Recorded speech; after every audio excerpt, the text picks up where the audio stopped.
Just an update guys, kasi sa dinami-dami ng mga sunscreen na na-try ko na, I'm still sticking to this and kakarista ko lang. Last time I showed you na hinati ko pa yung bottle niya kasi nga talagang sinusulit ko yung laman.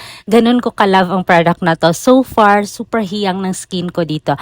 And ito talaga yung secret weapon ko against the haggard skin. Kasi nga 'di ba, aminin natin, ang hirap maging consistent sa sunscreen. May iba kasi na malagkit sa balat, minsan naman may amoy gamot, o kaya naman nagmumukha kang Espanyol kasi sa dami ng white cast. And 'di ba nakaka-frustrate lang when you're trying to protect your skin pero lalo lang palang pumapangit yung lapat pag nagme-makeup, especially if you wear makeup every day. But with this, wala na talaga akong problema, and honestly, I actually want my skin to get hit by the sun now. Not just your typical sunscreen kasi meron na siyang ceramide, vitamin C, and tremella. With that combination, this product doesn't only serves as our sunscreen that protects our skin from the UV rays. It has ceramide that helps protect our skin barrier. It also has vitamin C na instant glow ang effect mo para bright yung aura mo, and the tremella will serves as a moisturizer na rin sa skin mo. So it serves an all-in-one skincare na. No lagkit, no white cast for this, even pa mapadami yung lagay mo,